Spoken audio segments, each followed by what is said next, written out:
माननीय अध्यक्ष जी, देश की 75 वर्षों की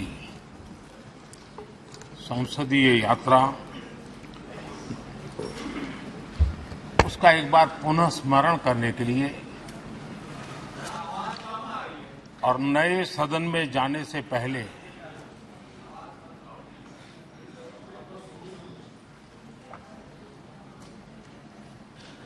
उन प्रेरक पलों को, इतिहास की महत्वपूर्ण घड़ी को स्मरण करते हुए आगे बढ़ने का ये अवसर है। हम सब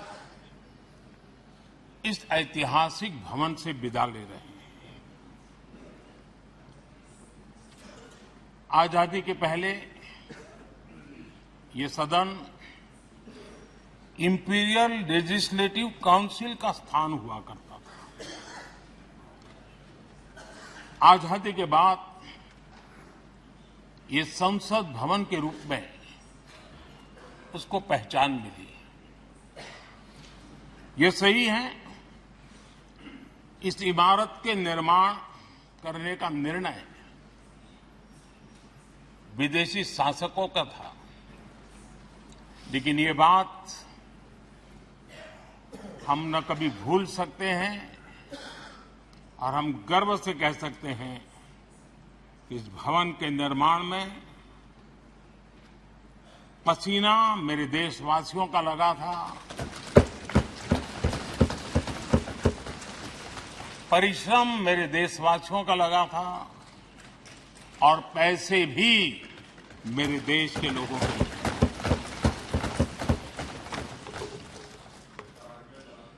इस 75 वर्ष की हमारी यात्रा ने अनेक लोकतांत्रिक परंपराओं और प्रक्रियाओं का उत्तम से उत्तम सृजन किया है और इस सदन में रहे हुए सबने उसमें सक्रियता से योगदान भी दिया है और साक्षी भाव से उसको देखा भी है।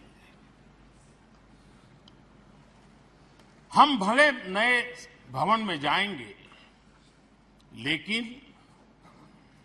पुराना भवन भी, ये भवन भी आने वाली पीढ़ियों को हमेशा हमेशा प्रेरणा देता रहेगा।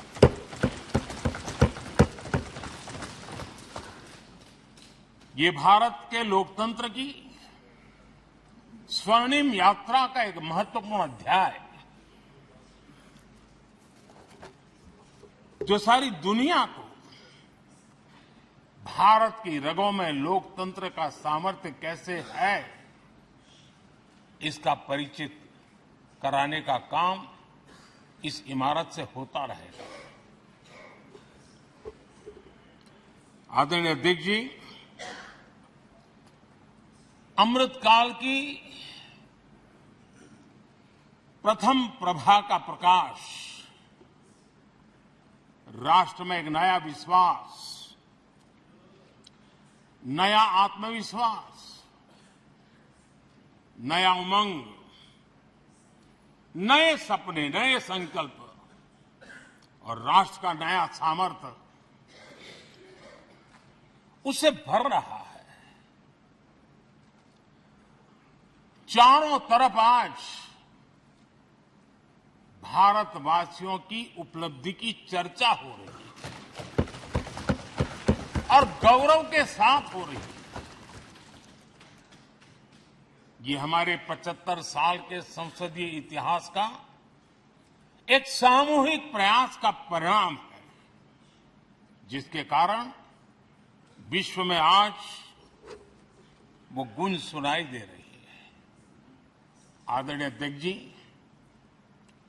चंद्रयान 3 की सफलता न सिर्फ पूरा भारत, पूरा देश अभिभूत है और इसमें भारत के सामर्थ्य का एक नया रूप जो आधुनिकता से जुड़ा है, जो विज्ञान से जुड़ा है, जो टेक्नोलॉजी से जुड़ा है, जो हमारे वैज्ञानिकों के सामर्थ्य से जुड़ा है, जो 140 करोड़ देशवासियों के संकल्प की शक्ति से जुड़ा हुआ है, वो देश और दुनिया पर एक नया प्रभाव पैदा करने वाला है। ये सदन और इस सदन के माध्यम से मैं फिर एक बार देश के वैज्ञानिकों और उनके साथियों को कोटि कोटि बधाइयां देता हूं, उनका अभिनंदन करता हूं।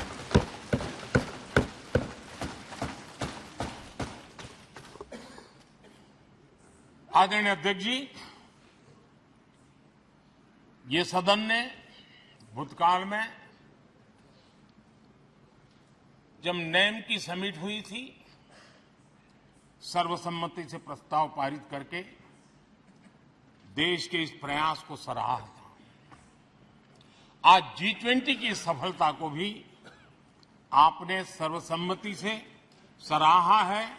मैं मानता हूं देशवासियों का आपने गौरव बढ़ाया है। मैं आपका आभार व्यक्त करता हूं। G20 की सफलता 140 करोड़ देशवासियों की है। ये भारत की सफलता है,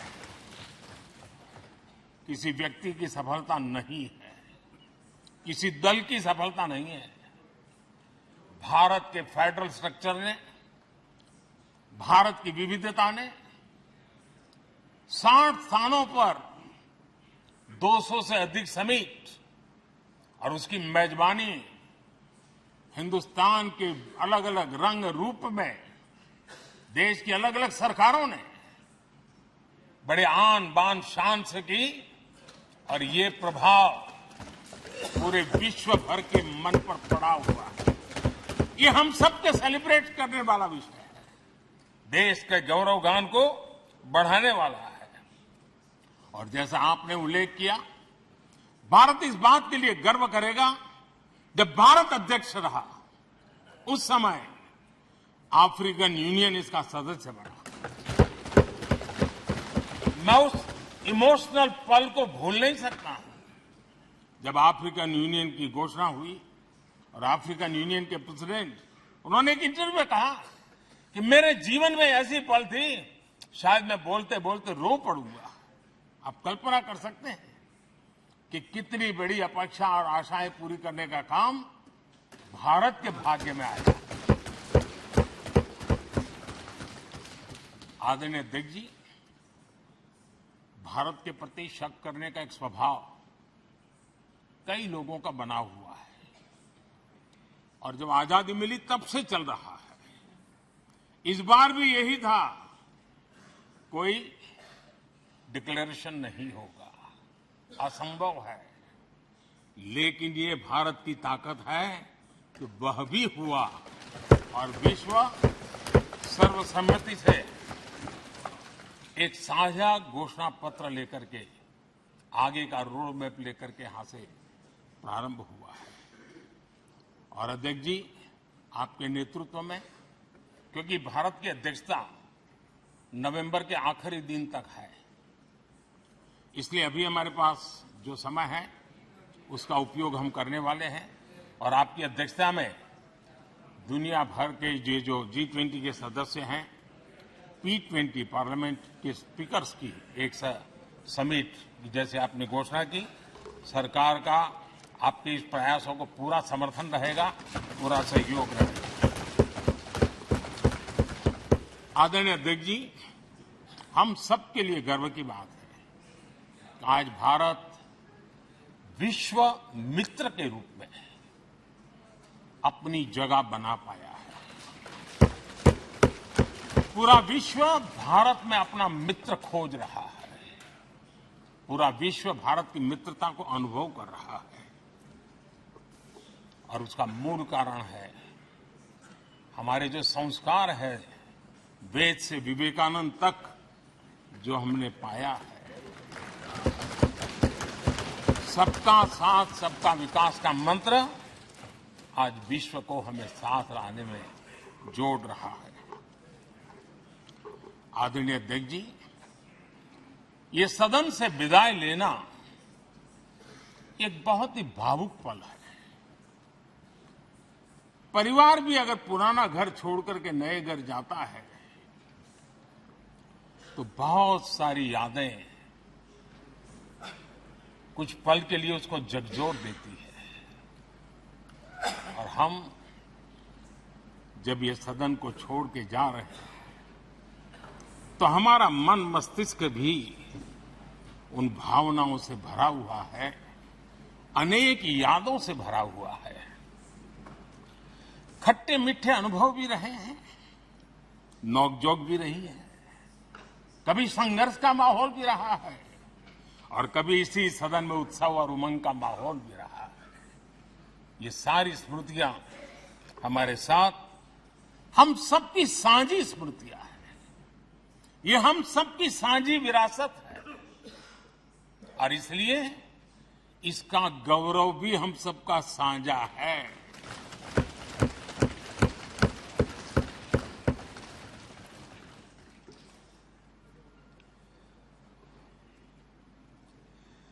आजाद भारत के नवनिर्माण से जुड़ी हुई अनेक घटनाएं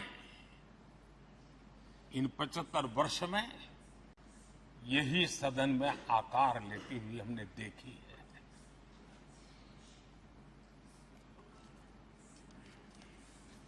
आज हम जब इस सदन को छोड़ करके नए सदन की ओर प्रस्थान करने वाले हैं तब भारत के सामान्य मानवीय की भावनाओं को जहां जो आदर मिला है, सम्मान मिला है, उसकी अभिव्यक्ति का भी यह अवसर है। और इसलिए आदरणीय अध्यक्ष जी, मैं पहली बार जब संसद का सदस्य बना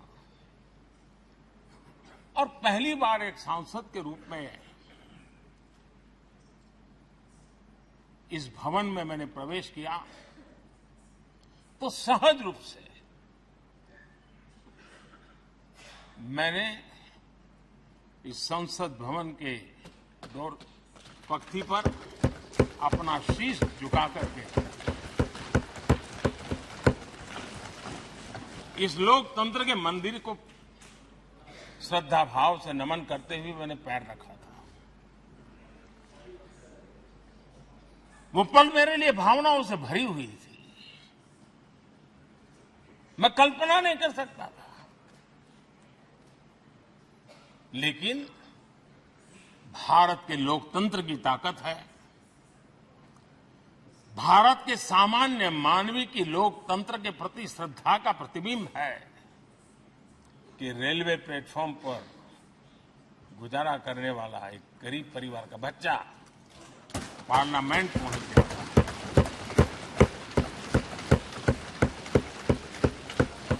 मैंने कभी कल्पना तक नहीं की कि देश मुझे इतना सम्मान देगा, इतना आशीर्वाद देगा, इतना प्यार देगा। सोचा नहीं था अध्यक्ष जी।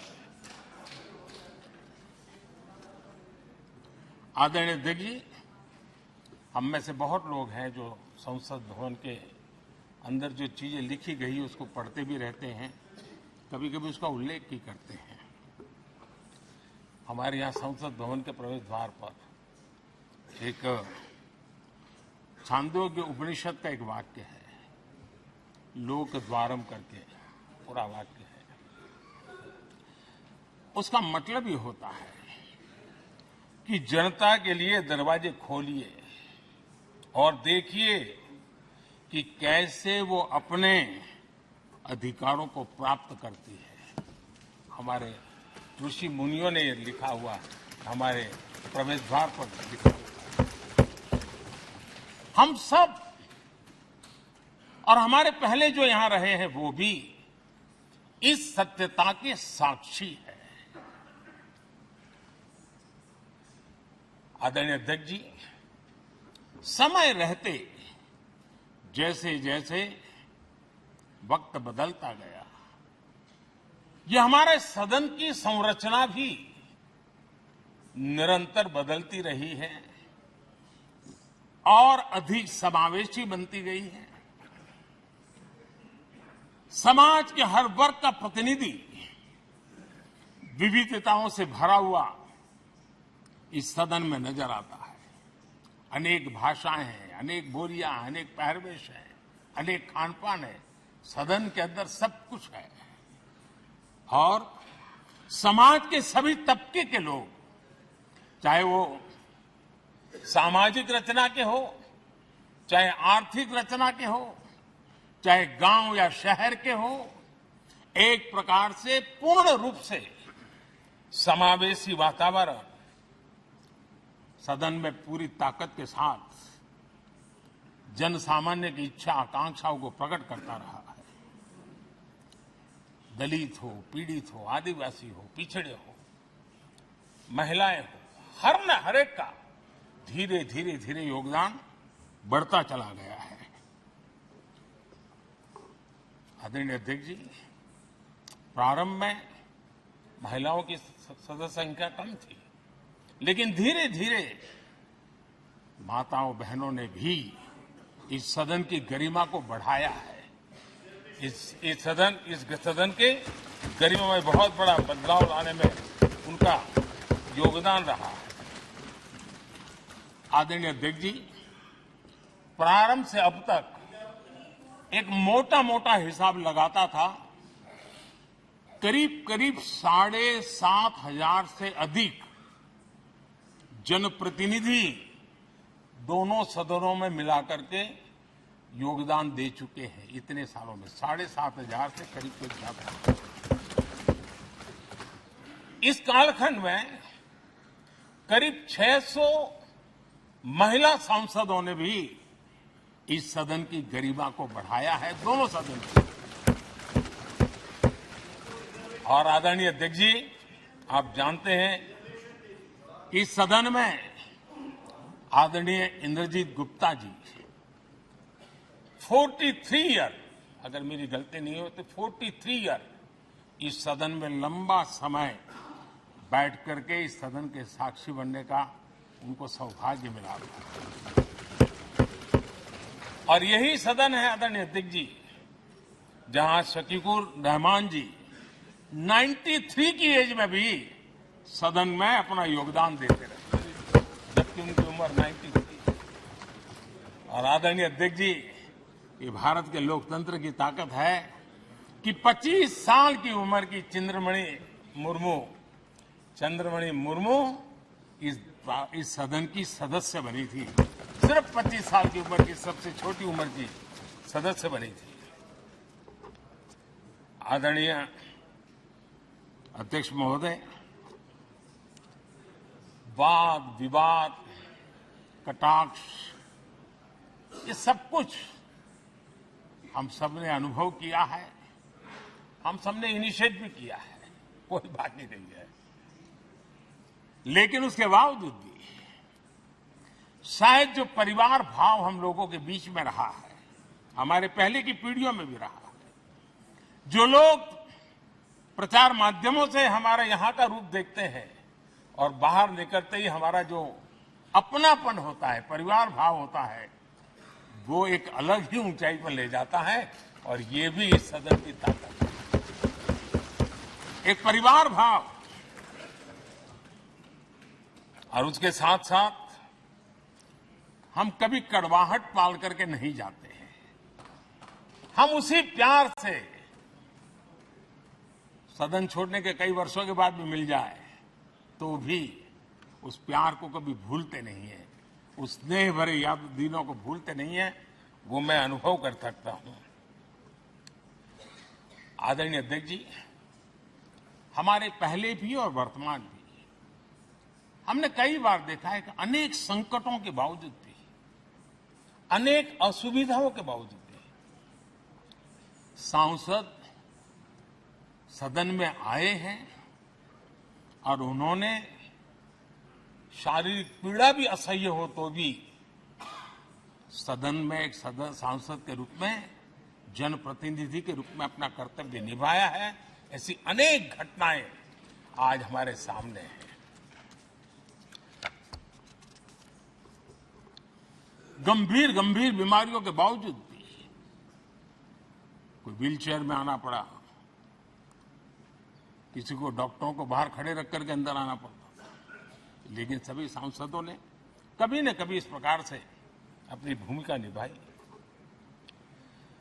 कोरोना काल हमारे सामने उदाहरण है। हर परिवार में रहता था कहीं बाहर जाए तो मौत को बुलावा न दे दे, उसके बावजूद भी हमारे माननीय सांसद दोनों सदन में कोरोना काल के इस संकट की घड़ी में भी सदन में आए, अपना कर्तव्य निभाया। हमने राष्ट्र का काम रुकने नहीं दिया। आवश्यकता पड़ी, डिस्टेंस रखना भी था और बार बार टेस्टिंग भी करना पड़ता था। सदन में आते थे लेकिन मास्क पहनना पड़ता था। बैठने की रचना भी अलग अलग की, समय भी बदले गए। हर चीज के साथ राष्ट्र का काम रुकना नहीं चाहिए, इस भाव से सभी सदस्यों ने इस सदन को अपने कर्तव्य का महत्वपूर्ण अंग माना, संसद को चलाए रखा। और मैंने देखा है कि इस सदन से इतना लगाव लोगों का रहता है कि पहले कभी हम देखते थे कोई 30 साल पहले सांसद रहा होगा, कोई 35 साल पहले रहा होगा, लेकिन वो सेंट्रल हॉल तो जरूर आएगा। जैसे मंदिर जाने की आदत होती है, वैसे उनको सदन में आने की आदत है। इस जगह का लगाव बन जाता है, एक आत्मीय भाव से जुड़ाव हो जाता है। और ऐसे बहुत से पुराने लोग हैं जो आते जाते हुए मन करता है जरा चलो एक चक्कर काट ले। आज उनका जनप्रतिनिधि के नाते दायित्व तो नहीं है, लेकिन भूमि के प्रति उनका लगाव हो जाता है। ये सामर्थ्य होता है इस सदन का। आदरणीय अध्यक्ष महोदय, आजादी के बाद बहुत बड़े बड़े विद्वान लोगों ने बहुत आशंकाएं व्यक्त की थी। पता नहीं देश का क्या होगा, चल पाएगा कि नहीं चल पाएगा, एक रहेगा कि बिखर जाएगा, लोकतंत्र बना रहेगा नहीं, 50। लेकिन इस देश की संसद की ताकत है कि पूरे विश्व को गलत सिद्ध कर दिया और ये राष्ट्र पूरे सामर्थ्य के साथ आगे बढ़ता रहा।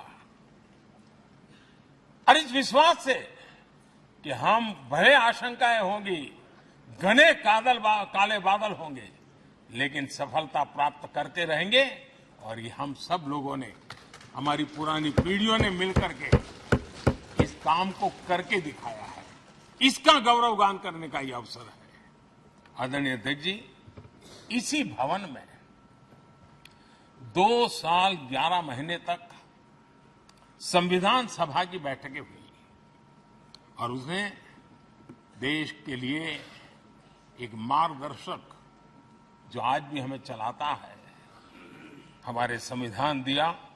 और 26 नवंबर 1949 को जो संविधान हमें मिला, वो 26 जनवरी 1950 को लागू हुआ।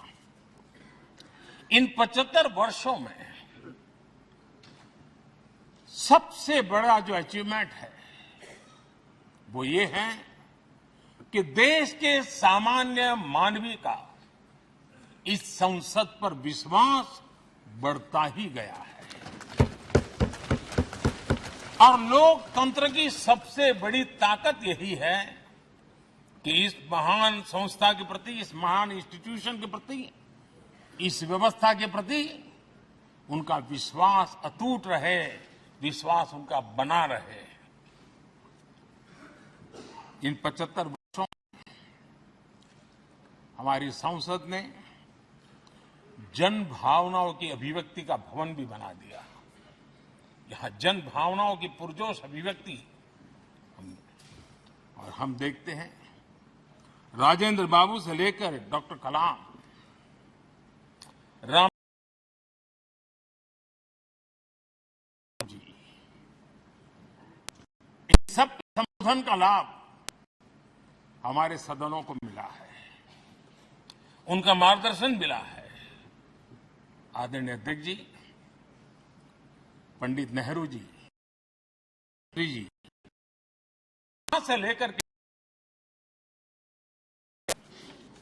एक बहुत बड़ी श्रृंखला जिसने इस सदन का नेतृत्व किया है और सदन के माध्यम से देश को दिशा दी है, देश को नए रंग रूप में ढालने के लिए उन्होंने परिश्रम किया है, पुरुषार्थ किया है।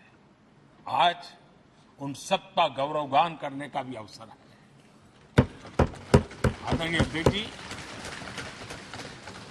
सरदार वल्लभ भाई पटेल, लोहिया जी, चंद्रशेखर जी, आडवाणी जी, न जाने अनगिनत नाम, जिन्होंने हमारे इस सदन को समृद्ध करने में, चर्चाओं को समृद्ध करने के लिए, देश के सामान्य से सामान्य व्यक्ति की आवाज को ताकत देने का काम इस सदन में किया है। विश्व के भी अनेक राष्ट्राध्यक्षों ने हमारे इन सदनों को संबोधित करने का भी अवसर आए हैं और उनकी बातों में भी भारत के लोकतंत्र के प्रति आदर का भाव व्यक्त हुआ है। आदरणीय अध्यक्ष जी, उमंग उत्साह के पल के बीच भी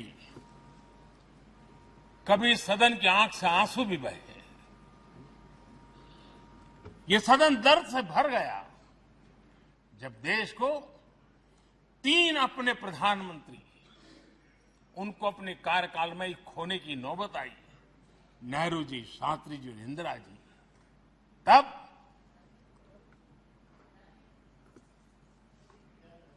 ये सदन अश्रु भीनी आंखों से उन्हें विदाई दे रहा था। आदरणीय अध्यक्ष जी, अनेक चुनौतियों के बावजूद भी हर स्पीकर ने, हर सभापति ने बेहतरीन तरीके से दोनों सदनों को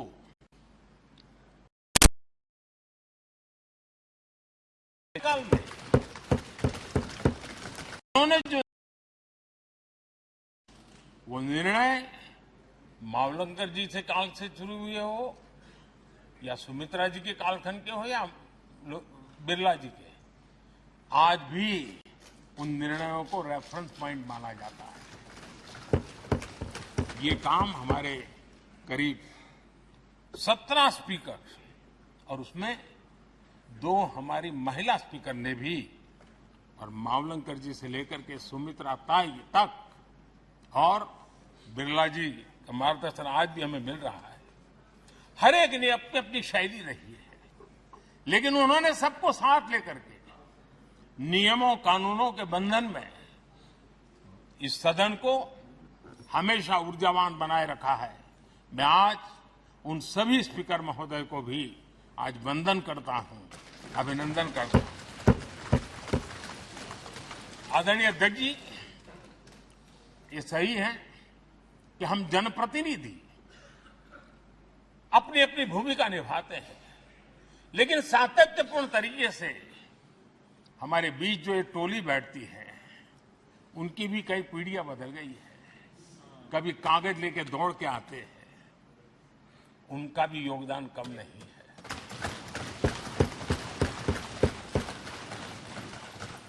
हमें कागज पत्र पहुंचाने के लिए दौड़ते हैं, सदन में कोई गलती न हो जाए, उसके निर्णय में कोई गलत न हो जाए, उसके लिए वो चौकन्ने रहते हैं। जो काम इनके द्वारा हुआ है, उसने भी सदन के क्वालिटी ऑफ गवर्नेंस में तेजी लाने में बहुत बड़ी मदद की है। मैं उन सभी साथियों का और इनके पूर्व में जो रहे हैं उनका भी हृदय से अभिनंदन करता हूं। इतना ही नहीं, सदन मतलब ये खंड ही नहीं है, इस पूरे परिसर में अनेक लोगों ने, किसी ने हमें चाय पिलाई होगी, किसी ने पानी पिलाया होगा, किसी ने रात रात चली हुई सदन को किसी को भूखा पेट रहने नहीं दिया होगा। कई प्रकार की सेवाएं की होगी। किसी ने माली ने इसके बाहर के एनवायरनमेंट को संभाला होगा, किसी ने इसकी सफाई की होगी। न जाने कितने ही अनगिनत लोग होंगे जिन्होंने हम सब अच्छे ढंग से काम कर सके, और यहां जो काम हो वो काम देश को आगे बढ़ाने के लिए अधिक से अधिक तेजी से हो, उसके लिए जो माहौल बनाना, व्यवस्था बनाना, उसके लिए जिसने योगदान दिया है, मेरी तरफ से भी और इस सदन की तरफ से भी मैं उनका विशेष रूप से नमन करता हूं।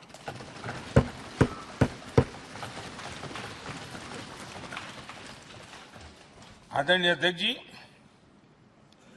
लोकतंत्र का ये सदन, आतंकी हमला हुआ, पूरे विश्व में यह आतंकी हमला एक इमारत पर नहीं था,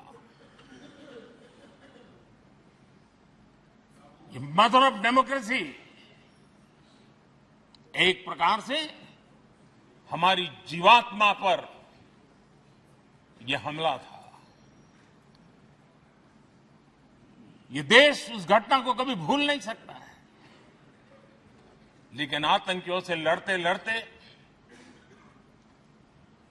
सदन को बचाने के लिए और हर सदस्य को बचाने के लिए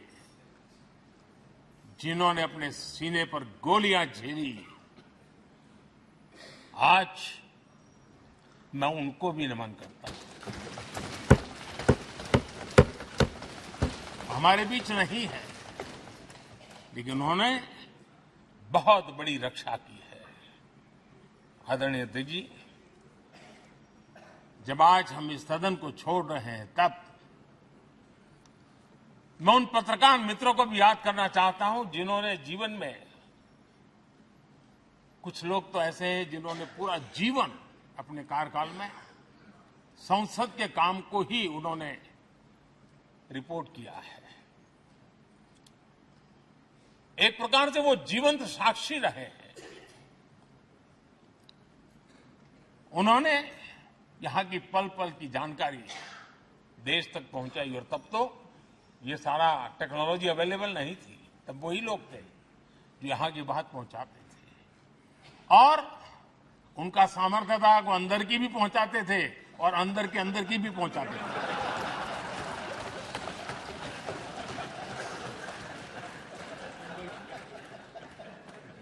और मैंने देखा कि ऐसे पत्रकारिता जिन्होंने संसद को कवर किया, शायद उनके नाम जाने नहीं जाते होंगे, लेकिन उनके काम को कोई भूल नहीं सकता है। और खबरों को लिए नहीं, भारत की इस विकास यात्रा को संसद भवन से समझने के लिए उन्होंने अपनी शक्ति खपा दी थी। आज भी पुराने जो पत्रकार मित्र मिल जाते हैं और जिन्होंने कभी संसद को कवर किया हो, तो ऐसी अननोन चीजें बताते हैं जो उन्होंने अपनी आंखों से देखी होती, कान से सुनी होती है, जो अचरज करने वाली होती है। यानी एक प्रकार से जैसी ताकत यहां की दीवारों की रही है, वैसा ही दर्पण उनकी कलम में रहा है, और उस कलम ने देश के अंदर संसद के प्रति, संसद सदस्यों के प्रति एक अहोभाव का भाव जगाया है। मैं आज कई पत्रकार बंधु होंगे जो रहे नहीं होंगे, लेकिन मेरे लिए जैसा ये सदन छोड़ना भावुक पल है, मैं पक्का मानता हूं इन पत्रकार बंधुओं के लिए भी ये सदन छोड़ना उतना ही भावुक पल होगा, क्योंकि इनका लगाव हमसे भी ज्यादा रहे। कुछ तो पत्रकार ऐसे होंगे जो हम लोगों की टर्म से भी समय उन्होंने काम किया होगा। आज उनके उस महत्वपूर्ण लोकतंत्र की ताकत बनने के लिए, योगदान देने के लिए भी याद करने का अवसर है। आदरणीय अध्यक्ष जी, जब हम सदन के अंदर आते हैं, हमारे यहां नाद ब्रह्म की कल्पना है। हमारे शास्त्रों में माना गया है किसी एक स्थान पर अनेक बार एक ही लय में उच्चारण होता है तो वो तपोस्थली बन जाता है, उसके एक पॉजिटिव वाइब होते हैं। नाद की एक ताकत होती है जो स्थान को सिद्धि स्थान में परिवर्तित कर देती है। मैं मानता हूं ये सदन भी उस 7,500 जनप्रतिनिधियों के द्वारा बार बार जो शब्द गूंजे हैं, जो वाणी यहां गूंजी है, उसने इस सदन में हम बैठकर आगे चर्चा करें या ना करें, लेकिन इसकी गूंज इसे तीर्थ क्षेत्र बना देती है।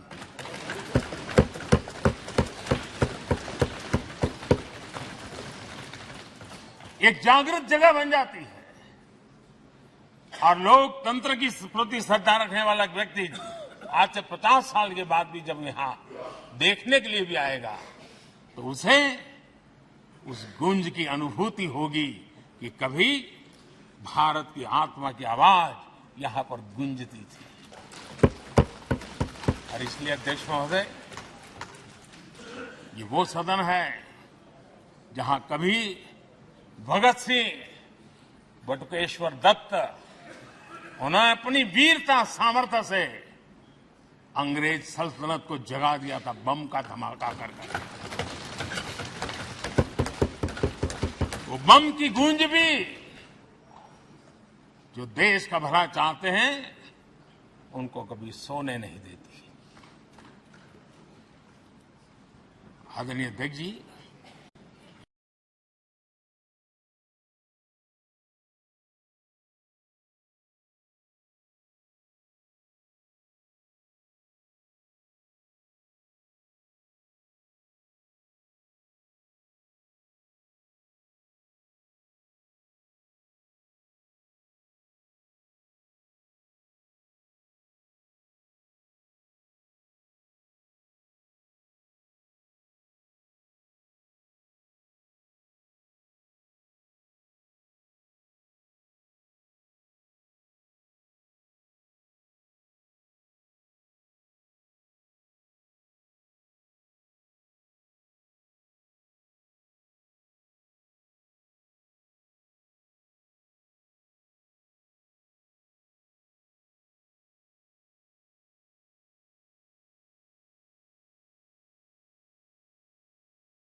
विपक्ष में बैठती थी। ये भी सामर्थ्य इस सदन के लोकतंत्र की ताकत का परिचय कराता है। और यही सदन है जिसमें एक वोट से अटल जी की सरकार गई थी और लोकतंत्र की गरिमा को बढ़ाया था। ये भी इसी सदन में हुआ। आज अनेक छोटी छोटी रीजनल पार्टियों का प्रतिनिधित्व हमारे देश की विविधता को, हमारे देश के एस्पिरेशंस का एक प्रकार से वो आकर्षक केंद्र बिंदु बना है। आदरणीय अध्यक्ष जी, इस देश में 2 प्रधानमंत्री ऐसे रहे, मोरारजी भाई वीपी सिंह एक प्रकार से कांग्रेस में जीवन खपाया था, लेकिन एंटी कांग्रेस गवर्नमेंट का नेतृत्व कर रहे थे। ये भी इसकी विशेषता थी। और हमारे नरसिम्हा राव जी, वो तो बिस्तरा गोल करके घर जाने की तैयारी कर रहे थे, निवृत्ति की घोषणा कर चुके थे। लेकिन यही लोकतंत्र की ताकत देखिए, सदन की ताकत देखिए, वो प्रधानमंत्री के रूप में 5 साल हमारी सेवा कर।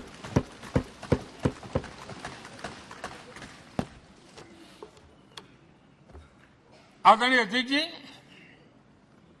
सबकी सहमति से कठिन कार्य होते हुए हमने देखे हैं। 2000 की साल थी, अटल जी की सरकार थी। इसी सदन ने 3 राज्यों का गठन सर्व स्वीकृति से किया और बड़े उमंग उत्साह से किया।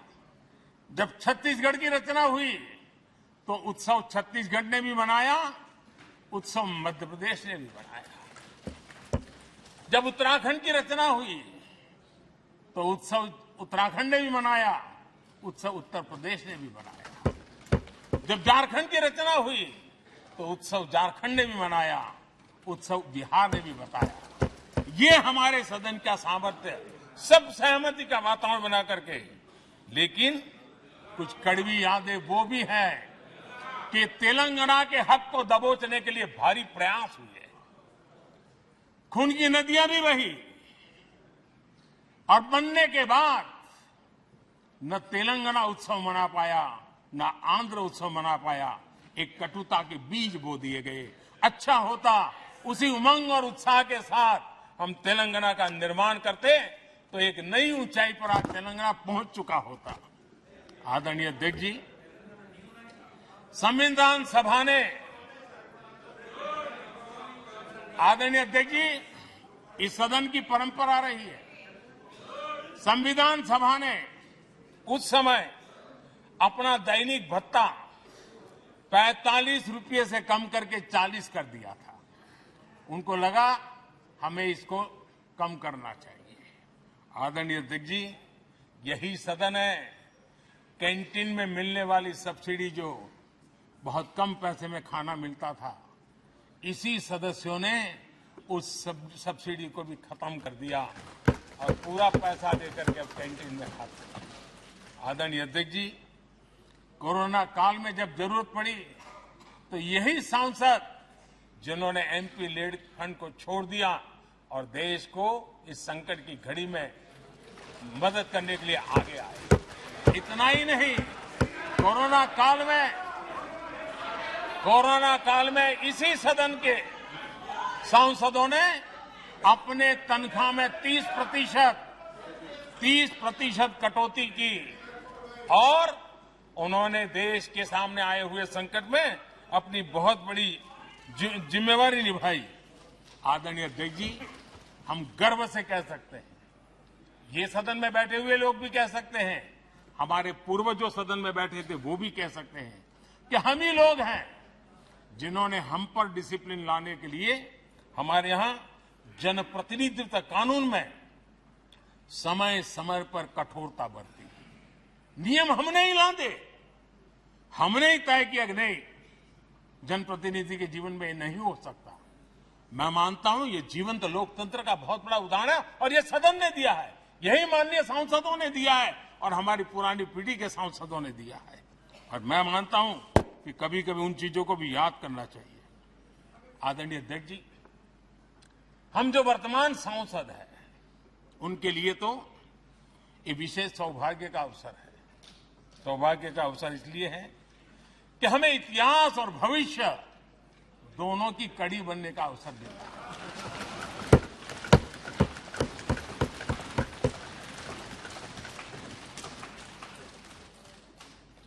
कल और आज से जुड़ने का हमें अवसर मिल रहा है और आने वाली कल निर्माण करने का एक नया विश्वास, नया उमंग, नए उत्साह के साथ हम यहां से विदाई लेने वाले हैं।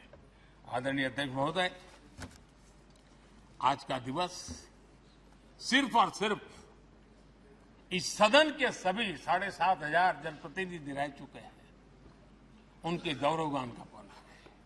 इन दीवारों से हमने जो प्रेरणा पाई है, जो नया विश्वास पाया है, उसको लेकर जाने का है। बहुत सी बातें ऐसी थी जो सदन में हर किसी की ताली की हकदार थी, लेकिन शायद राजनीति उसमें भी आड़े आ रही है। नेहरू जी के योगदान का गौरवगान अगर इस सदन में होता है, कौन सदस्य होगा जिसको ताली बजाने का मन न करे। लेकिन उसके बावजूद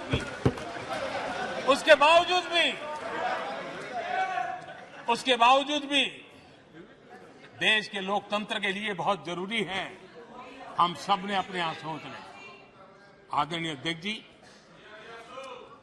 मुझे पूरा विश्वास है कि आपके मार्गदर्शन में और इस अनुभवी माननीय सांसदों के सामर्थ्य से हम नई संसद में जब जाएंगे तो नए विश्वास के साथ जाएंगे। मैं फिर एक बार आज पूरा दिवस आपने इन पुरानी स्मृतियों को ताजा करने के लिए दिया, एक अच्छे वातावरण में सबको याद करने का मौका दिया।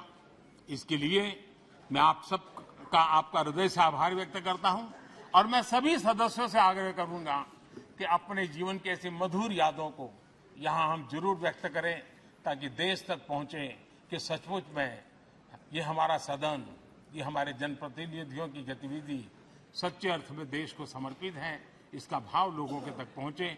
इसी एक अपेक्षा के साथ मैं फिर एक बार इस धरती को प्रणाम करता हूं, इस सदन को प्रणाम करता हूं।